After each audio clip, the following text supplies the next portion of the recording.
Alright, let's get this out the way. The Patek Philippe Cubitus is easily one of the most hated new collections in high horology. People are calling it awkward, bloated, over-designed, over-expensive, and not a real Patek. But me? I kinda like it. And I'm not just saying that for the sake of the video. Today I'm going to break down why this watch gets so much hate and what makes it actually brilliant. And which version, in my opinion, is actually the unsung hero of the collection. But before I do get into it, if you're new around here, I am Jag from Jag's Watches. I'm not a watch expert, I'm a watch enthusiast. So just as much as you may learn a couple of things from me, I would love to learn a couple of things from you. Make sure you like, subscribe, and hit that bell icon if you have been enjoying the content so far. So going straight into it, why does everybody hate the Cubitus? Well, in my opinion, there's a few reasons. And a few, I think, valid reasons, to be honest. And the first is that it's not a Nautilus. People wanted a spiritual successor to the 5711, and rightfully so. I think it's almost a perfect watch. But instead, they got a bold, asymmetric, weirdly shaped and weirdly named watch in the Cubitus. It does look a tad weird. It's not traditionally elegant. The traditional elegance we tend to expect from Patek isn't here with this particular watch. The K-shape is squarish, it's almost cushion-like. It doesn't follow the classic Patek styling we associate with the Calatravas or their Perpetua calendar range. It has, of course, an integrated bracelet, but maybe the watch community are starting to develop a certain fatigue when it comes to integrated bracelet watches. Maybe enthusiasts feel that Patek are chasing trends because we all know the Land Dweller, the Ingenieur, the 222, so many other brands are now coming out with reimagined versions of their classics. And maybe people feel like it's a bit of a late entry. And I think the final reason is that it's expensive. It's so expensive. But then again, when we're talking about Patek, all their watches are expensive. So this shouldn't really be a reason, in my opinion. The retail is high, secondary market economically high. People expect perfection at this price, and maybe you don't get perfection with this particular watch, which is understandable.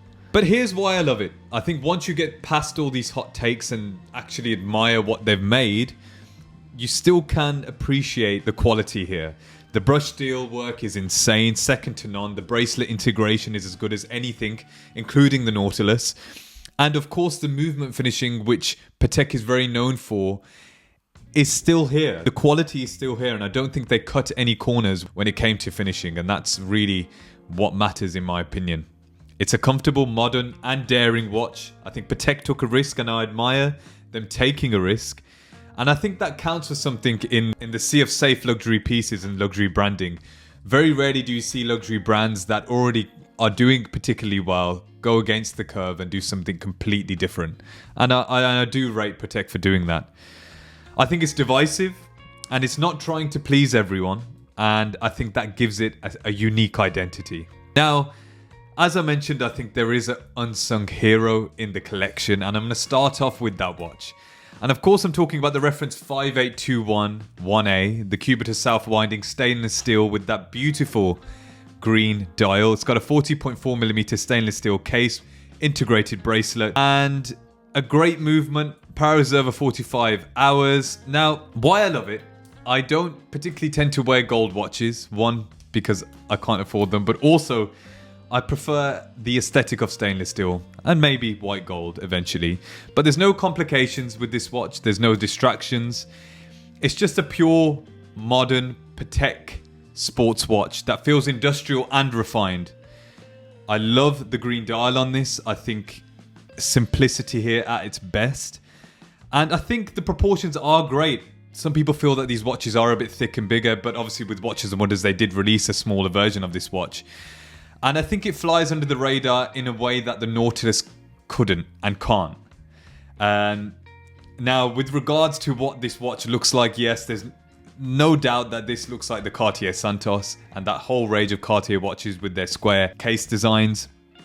But it being a Patek, it's obviously just a little bit more refined. The quality's there, the movement's there.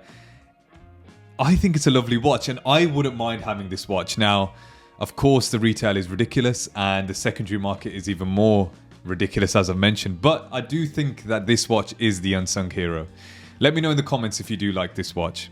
This now leads me on to the Patek Cubitus 5822P in platinum self-winding.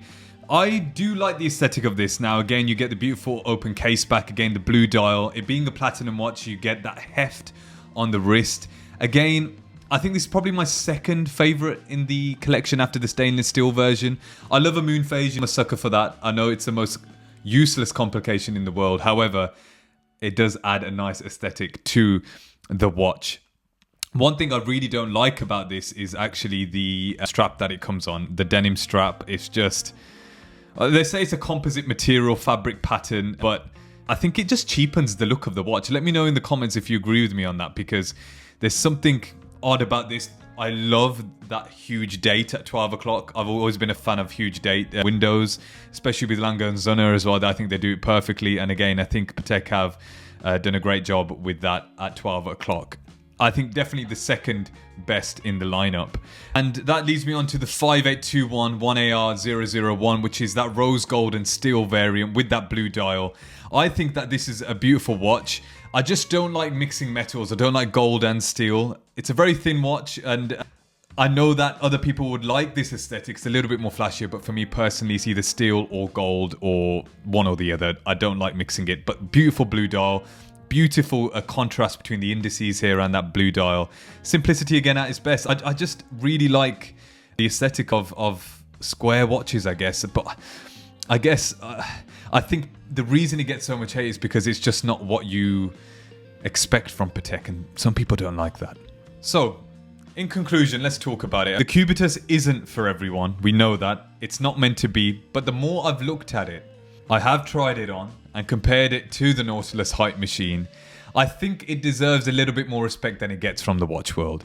And I think Patek tried to do something different, and I feel like the more we shun brands when they do something completely different, the less likely they're going to take risks, and more often they'll start to stay in their comfort zone. So for me, I get it, not everybody's cup of tea, but that green dial version, stainless steel, oof.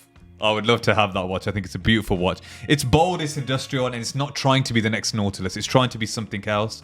In an era of constant reissues and safe plays, it's kind of refreshing. And that's, I think, the bottom line I'm trying to get at. So yeah, everybody hates it. I kind of love it. Drop a comment down below if you agree with me. If you don't agree with me, this channel isn't meant to be a channel where you all agree with me. In fact, I like it when people challenge what I say.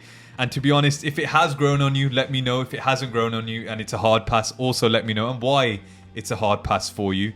I get it, because when you're thinking about Patek, it may not be the first model you want to go for because it's not known. Patek isn't known for that. And when you're spending that much money, you'd probably want to go for a more classic model, like the Calatrava, like the Nautilus. And for me personally, the Aquanaut is my favorite Patek, and probably always will be. But if you have enjoyed the video as usual and you've kept watching till the end, a huge thank you from myself. I love all of you. Please do like, subscribe, and hit that bell icon. And I have been Jag from Jags Watches, and I'll see you in the next one. Peace.